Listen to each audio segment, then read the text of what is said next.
Olá pessoal, tudo bem? Nessa apresentação, irei tratar sobre os conceitos básicos de contabilidade. Então vamos lá. Contabilidade é a ciência que tem por objetivo o estudo das variações quantitativas e qualitativas ocorridas no patrimônio, conjunto de bens, direitos e obrigações, das entidades, qualquer pessoa física ou jurídica. Então diz aqui que a contabilidade tem por objetivo o estudo das variações quantitativas e qualitativas ocorridas no patrimônio. E o patrimônio é o conjunto de bens, direitos e obrigações. Então o que a contabilidade estuda é o patrimônio, né? Esse conjunto de bens, direitos e também das obrigações das entidades, tanto pessoa física como pessoa jurídica. Quando se fala em quantitativo, estou dizendo em valores monetários, e qualitativo na questão da nome das contas, da ordem das contas, né? Onde que eu vou registrar esse fato contábil, né? Qual conta, e qual é o valor. Então isso que a contabilidade ela registra. Vamos lá então na continuidade. O que é o patrimônio? Patrimônio significa o conjunto de bens e direitos pertencentes a uma pessoa ou empresa e obrigações a serem pagas. Então vamos ter o patrimônio positivo, que são os bens e direitos, e também as obrigações, que é o lado negativo do patrimônio. Entende-se por bens as coisas úteis, capazes de satisfazer as necessidades das pessoas e das empresas. Então, para ser registrado um bem na contabilidade, ele tem que ser útil e também satisfazer as necessidades. Então, se for algo que não satisfaz a necessidade, que está lá só juntando poeira, que não seja mais útil, não tem por que estar registrado na contabilidade esse bem. Se tem forma física, são palpáveis, denomina-se bens tangíveis. Então, pode ter bens tangíveis, ou seja, que tem forma física, veículos, móveis, estoque, etc. Como pode também ter os bens incorpóreos, ou seja, intangíveis. Deixa eu pegar aqui, faltou pegar um marca-texto, uma caneta, então vou pegar um computador de laser mesmo. Então, exemplos de bens intangíveis: as marcas, patentes, né, invenções, são exemplos. Então, mas por que são registrados esses bens? Porque a empresa, a marca da empresa tem muito valor, né?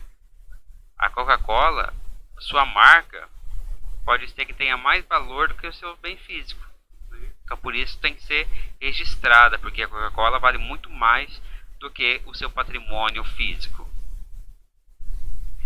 Em contabilidade, entende-se por direitos o poder de exigir alguma coisa. São valores a receber, títulos a receber, contas a receber, etc. Quanto ao direito, eu penso que é tranquilo para a gente, né? As obrigações são dívidas com outras pessoas. Em contabilidade, tais dívidas são denominadas obrigações exigíveis, ou seja, que serão reclamadas na data do vencimento. Então, onde serão registrados as obrigações? Será registrado na contabilidade, né? Lá no passivo, depois a gente vai ver. Essas obrigações são consideradas obrigações exigíveis, porque tem data de pagamento, né? O fornecedor, ele te vende, mas ele te dá uma data para pagar, tem um vencimento. O empréstimo tem lá no boleto qual que é o dia do pagamento. Então, se não pagar no prazo, pode ocorrer o que? Juros, correções monetárias e outras coisinhas a mais. Multa, né? Então, por isso que é uma obrigação exigível. Então, no caso aqui está dizendo do passivo, depois a gente vai ver, né? Do passivo, porque no patrimônio líquido vai ser obrigações não exigíveis. Mais para frente a gente vai ver. Representação gráfica do patrimônio.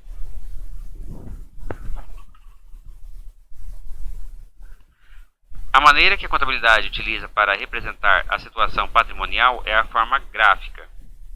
Os bens, direitos e obrigações podem ser didaticamente dispostos em um gráfico em forma de T.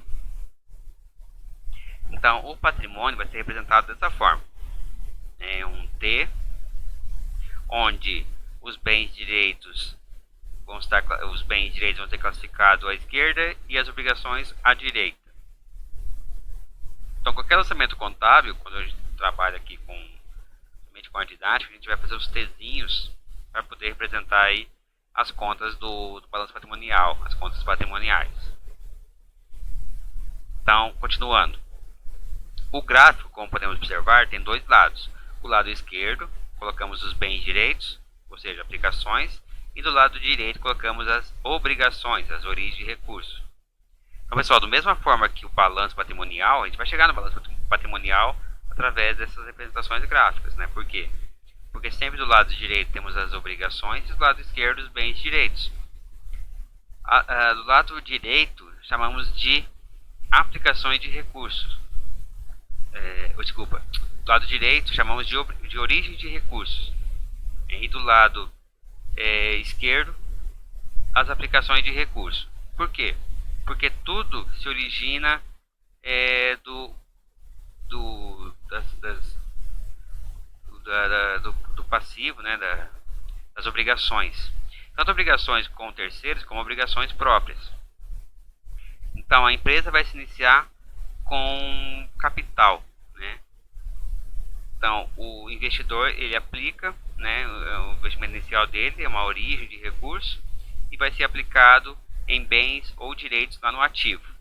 Então, se o sócio tem 10 mil reais em dinheiro, então vai ser o capital dele 10 mil reais sendo aplicado no caixa.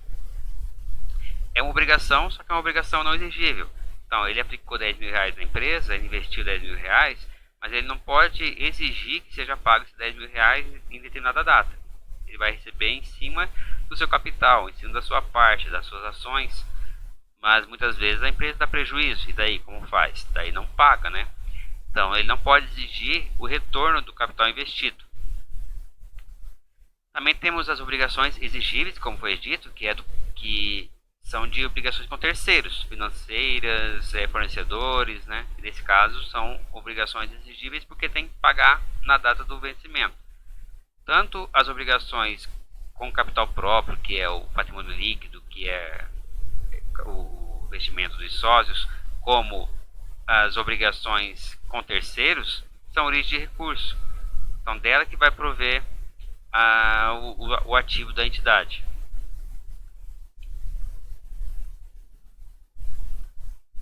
A contabilidade atribui com uma lógica um nome para cada um dos lados do gráfico.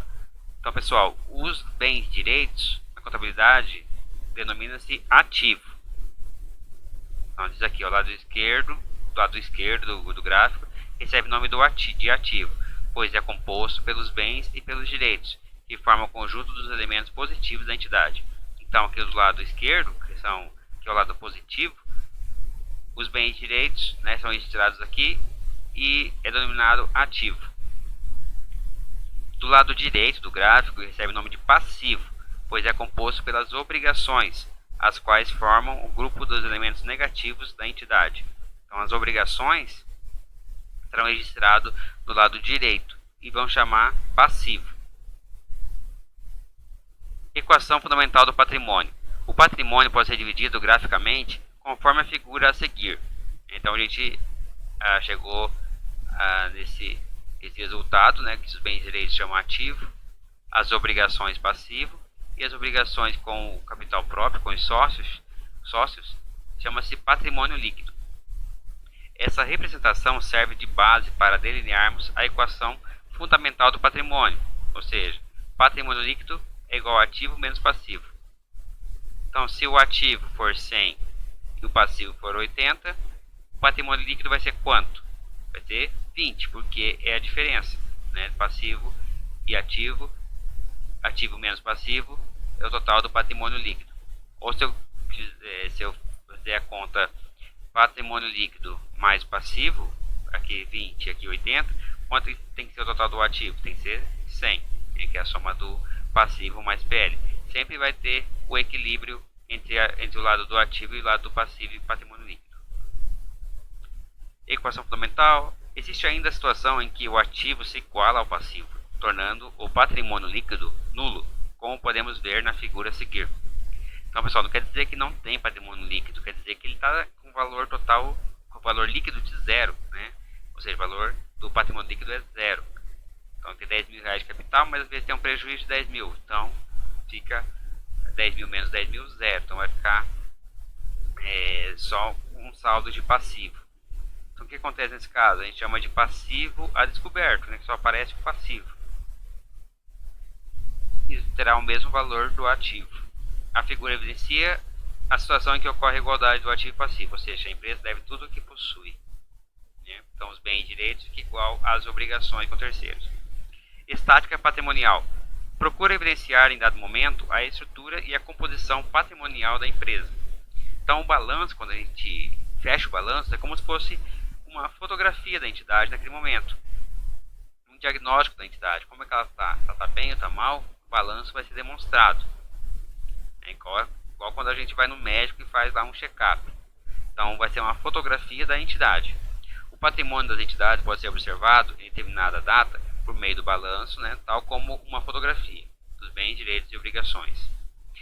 O balanço é o mais importante relatório gerado pela contabilidade. Através dele, pode identificar a saúde financeira em determinado momento. Acho que tem até outro slide que tem esses conceitos. O balanço é dividido em duas colunas. A do lado esquerdo é denominado ativo e do lado direito passivo. É só uma repetição para vocês gravarem bem isso. O passivo total. Então, do lado esquerdo o ativo, do lado direito o passivo mais o patrimônio líquido. O ativo é o conjunto dos bens e direitos controlados pela empresa. São itens positivos do patrimônio. Itens positivos do lado esquerdo, itens negativos do lado direito. Passivo significa as obrigações exigíveis da empresa, ou seja, que serão reclamados a partir do seu vencimento. Então, passivo é uma obrigação exigível. O patrimônio líquido evidencia recursos dos proprietários aplicados no empreendimento.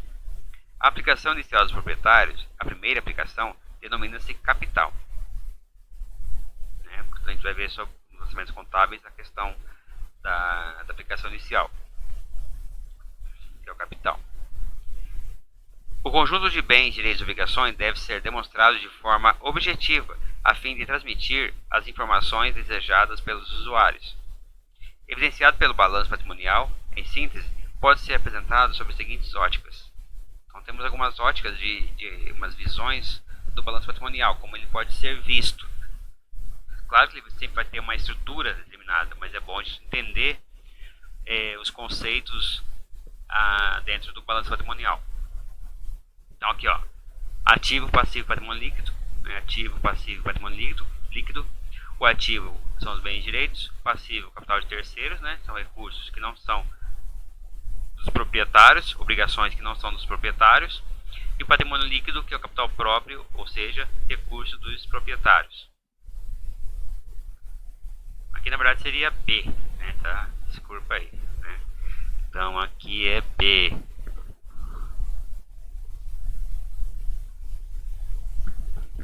B. Origem e aplicação de recursos. É uma outra forma de a gente analisar o balanço. Então, do lado esquerdo do ativo, temos aqui as aplicações de recurso. Ativo, bens e direitos. E do lado passivo, as origens de recurso. Capital de terceiro ou capital próprio. Todos os recursos que entram numa empresa passam pelo passivo e patrimônio líquido. Os recursos são originados dos proprietários, fornecedores, financeiros, etc. O ativo evidencia todas as aplicações de recursos.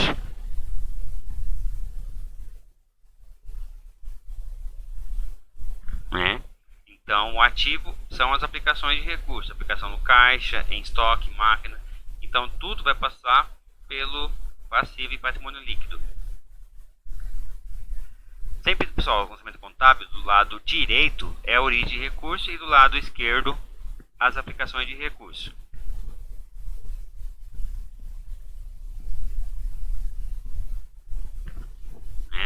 Ou seja, crédito vai ser origem de recurso e débito vai ser aplicação de recurso. Lembra do Tzinho, né? Como se fosse um T aqui.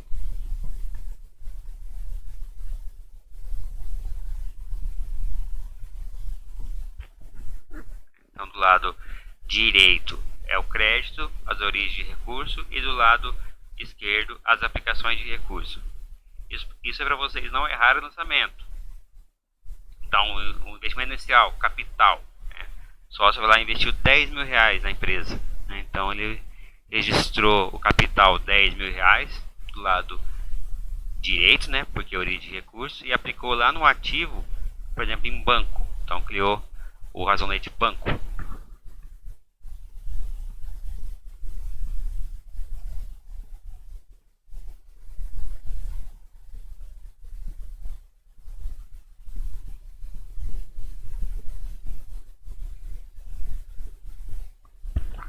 Tá feio esse 10 aqui, né? Bom. Opa, esse aqui não. Então, cadê a borracha?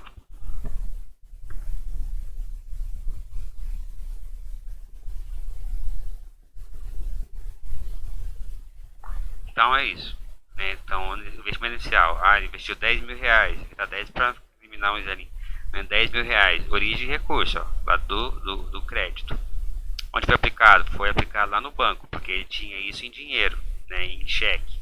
Então depositou na conta bancária da entidade 10 mil reais. Aplicação de recurso. Origem, capital. Aplicação no banco. Colocando-se todas as contas da forma desordenada, ainda que respeitando as noções de ativo e passivo, somando-se caixa com máquinas, duplicadas a receber com veículos e assim por diante, haveria muita dificuldade para interpretar e analisar o balanço. Está dizendo que não dá para misturar tudo, porque tem coisas de natureza diferente. Essa é a razão porque devemos agrupar contas de mesma característica, de mesma natureza, facilitar a leitura do balanço. É coerente somar o dinheiro em caixa com o dinheiro depositado em banco, pois ambos caracterizam dinheiro disponível para as empresas. Agrupar máquinas, veículos e equipamentos também tem significado, pois são bens de vida útil longa, não se destinam à venda. Então está dizendo que tem que juntar as contas, né, depois em grupos separados. Então a conta caixa e a conta banco vai estar no grupo disponível. Então o total do disponível vai ser a soma do caixa e banco. A soma do mobilizado vai ser o que? Vai ser a soma das contas, máquinas, veículos, equipamentos. Somando todas essas contas, dará o total do grupo do mobilizado. A gente vai ver isso aqui nos balanços seguintes. Acho que vai ter um balanço aqui para a gente observar isso. Da mesma forma, é compatível agrupar no passivo salários a pagar, fornecedores e impostos a pagar, pois são contas que serão liquidadas, pagas a curto prazo. Assim é que se procede para agrupar contas de natureza semelhante. Então, mesmo caso eu não possa colocar bens e direitos com as obrigações de um lado só, porque senão não dá para entender nada, também eu não posso misturar fornecedor com salários a pagar, né? Porque o administrador que precisa analisar a empresa, ele precisa observar conta por conta, né? Ele vai querer saber as contas bancos, como é que estão, como está o saldo de cada conta, como que está quanto eu estou pagando de fornecedor por mês, de salários a pagar, né, de empréstimos, né, quanto que tem de mobilizado, de veículos e tal. Então ele tem que ter uma ordem para ele poder observar, analisar e daí tomar decisões. A primeira divisão que acontece é a divisão em ativo, em circulante e não circulante, tanto no ativo como no passivo. Então, no circulante vão estar as contas, ali tá dizendo, nesse grupo são classificados dinheiro disponível, caixa e banco, e em poder da empresa também os valores serão transformados em dinheiro a curto prazo, duplicados a receber, de estoques. Então, no circulante vão estar as contas de alto giro, né, que transformam em dinheiro de uma forma muito assim rápida, inferior a 2 anos, né, inferior a 12 meses, na verdade. Então, temos ali duplicados a receber, estoques, né, no ativo circulante. Mas como é que a gente consegue entender a questão de curto e longo prazo para a contabilidade? Então vamos lá. Vou ver se tem uma canetinha aqui.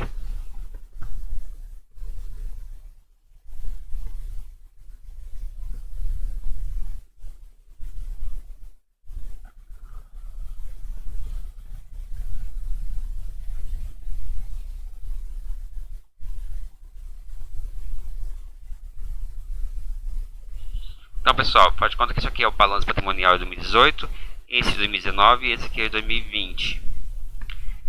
O cliente ele fez uma aquisição em 2018 de mercadoria a prazo. Ele comprou mercadoria a prazo, né? Então, qual que é o vencimento da mercadoria?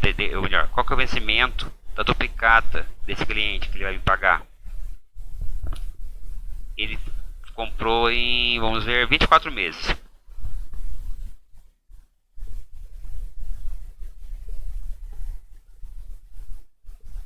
24 meses, tá? Fez 24 aqui, mas tudo bem. 24 meses. Comprou em que período?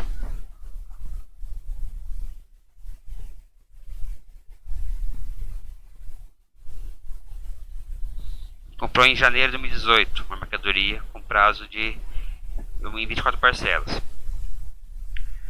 Como que eu vou saber se eu registro isso no curto ou longo prazo? Tá na cara que é longo prazo porque 24 meses é mais de um ano, né? Mas na contabilidade, o curto prazo vai representar o quê? O fechamento desse balanço, ou seja, 31 de dezembro de 2018, até o fechamento do balanço seguinte, até 31 de dezembro de 2019. Entenderam? Então, 2018 a 2019, né, o fechamento do balanço, o encerramento desse balanço até o encerramento do balanço de 2019 será a curto prazo. Passou para o próximo período, para o ano seguinte, né, para o outro balanço, daí será a longo prazo. Então, se o vencimento fosse aqui lançado em janeiro, né, e fosse vencido em dezembro de 2019, seria curto prazo do mesmo jeito, mesmo que for mais de 12 meses. Por quê? Porque o que importa é o fechamento do balanço seguinte, até o encerramento desse balanço, né, desse balanço que eu estou, né, nesse exercício que eu trabalhei e que vendi, emiti a duplicata, até o encerramento do próximo exercício, até 31 de dezembro, até o último dia, né, será a curto prazo. Passando para 2020, será a longo prazo. Tranquilo? Então essa que é o conceito de curto e longo prazo para contabilidade. Tanto no questão de ativo como de passivo, de obrigação, vai dar da mesma forma. Então o que diz aqui que são contas que se transformarão em dinheiro num prazo curto. Então por que o caixa fica em primeiro lugar aqui? Porque o caixa é o próprio dinheiro. E conforme for a rapidez de se transformar em dinheiro, vai ficando acima, né? Quanto mais demorar para transformar em dinheiro, fica mais abaixo. Por isso que o mobilizado fica aqui no finalzinho, né? Porque não tem pretensão de vender um bem, um equipamento, e sim utilizar para obter receitas. Então está aqui o grupo do circulante. Temos os grupos, né? Disponível, duplicado, receber e estoques. O disponível vai ser composto por quê? Por caixa e banco. Então a soma do caixa e o banco vai dar o total do disponível. Temos também o estoque, né, que é importante, tem vários tipos de estoque. A indústria ela pode ter estoque de matéria-prima, estoque de produto e processo, estoque de produto acabado, vários estoques. Mas a soma de todos os estoques vai ser o total do grupo estoques. Então no circulante vai ter esses grupos disponível, duplicados e estoque. Aqui tem o não circulante também, né, os grupos do não circulante que a gente vai trabalhar aqui para frente. Ativo não circulante compreende itens que serão realizados transformados em dinheiro a longo prazo, ou seja, em período superior a um ano, ou de acordo com o ciclo operacional da atividade. Compreende também itens que dificilmente se transformarão em dinheiro, pois não se destinam à venda, mas são utilizados como meio de produção. Então ele diz aqui que pode ser considerado circulante e não circulante os que ultrapassam os encerramentos do próximo exercício e também itens que não se transformarão em dinheiro, né, que não tem essa pretensão de se transformar em dinheiro, como por exemplo máquinas, equipamentos, né? Mas está dizendo aqui, ó, não se destinam à venda, peraí, vou pegar a canetinha aqui. Não se destinam à venda, mas são utilizados como meio de produção. O que é meio de produção? Máquinas na indústria, né, que produz. Então essa máquina não é para venda, é sim para produção, né? O produto que ela produzir que vai ser vendido. Ou meios para se obter renda. Então o vendedor precisa de um carro, então a empresa compra um carro para o vendedor ir lá fazer suas vendas. isso também é registrado no ativo não circulante. Entenderam? Então tá aqui, ó, não circulante. Reserva a longo prazo são contas a receber a longo prazo. Um exemplo aqui, ó, títulos a receber. Pode ter duplicado a receber também de longo prazo, né, que ultrapassa mais de um exercício, então não vai estar aqui, vai estar aqui. Ou pode ter os dois, né, tem duplicados no curto e no longo prazo. Investimentos, né, ações em outras empresas. Imobilizado, que são máquinas, veículos, equipamentos. Percebam que está negrito aqui, ó, investimento, obviamente aqui quando é grande o grupo, ó, imobilizado. Vai ser a soma de todos os itens da mesma natureza, né? Veículos, móveis, máquinas, têm a mesma natureza, são bens do imobilizado. Então, somando todos, dará o total do grupo imobilizado. Passivo circulante. Evidencia todas as dívidas com terceiros que serão pagas a curto prazo. Então, lembra do conceito que eu dei de curto e longo prazo. Dívidas com fornecedores, salários a pagar, impostos a pagar, empréstimos, encargos a pagar, etc. Então, tá aqui, né? Essa classificação, pessoal, é para o grau de exigibilidade, ou seja, quem tem que pagar primeiro, né? Qual que é mais importante pagar? Quem que vai cobrar, que geralmente cobra primeiro. Então, o fornecedor, porque tem um alto giro e o fornecedor, a empresa, ela compra e vende mercadoria todo tempo, empresas comerciais, né? E necessita do fornecedor, vários fornecedores às vezes, para poder comprar as mercadorias. Então, são contas de alto giro. E por isso fica aqui na primeira do grupo circulante. Salários a pagar, impostos a pagar. E conforme for mais lenta ou maior prazo de pagamento, vai ficando abaixo, né? Então, não circulante, temos aqui, ó, por exemplo, empréstimos a longo prazo, né? Como é longo prazo, ou seja, vai demorar mais para quitar essa conta. Então, vai ficando mais abaixo, demora mais que um exercício, né? Então, aqui, o passivo não circulante é composto principalmente do exigível a longo prazo, que compreende as obrigações com terceiros, que serão liquidadas a longo prazo. As dívidas a longo prazo normalmente se referem aos financiamentos obtidos juntos às financeiras e bancos de desenvolvimento e investimento. Então, não circulante fica então as contas a pagar de longo prazo. Geralmente as empresas fazem para altos investimentos, né? Vai lá no BNDES, empresta lá para pagar 30 anos, 20 anos para construir uma sede, né? Ou comprar alguma empresa, tal, né? Então ele faz a longo prazo, geralmente vários anos, e vai ficar aqui no não circulante, porque é uma dívida que ultrapassa o próximo exercício social.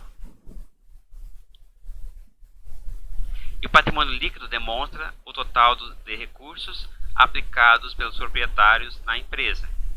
As aplicações dos proprietários normalmente são compostas de capital e lucros retidos, ou seja, a parte do lucro não distribuída aos donos, mas reinvestido na empresa. Então, o patrimônio líquido vai ser o quê? Os recursos dos proprietários, o investimento inicial, além dos resultados que a empresa vai obtendo, de lucros não distribuídos. Então temos aqui, ó, reserva de lucro de R$16.000, que são lucros que durante vários períodos vai sendo acumulado aqui para serem distribuídos. Beleza, pessoal? Então as referências, caso vocês queiram estudar mais um pouquinho. Abraço.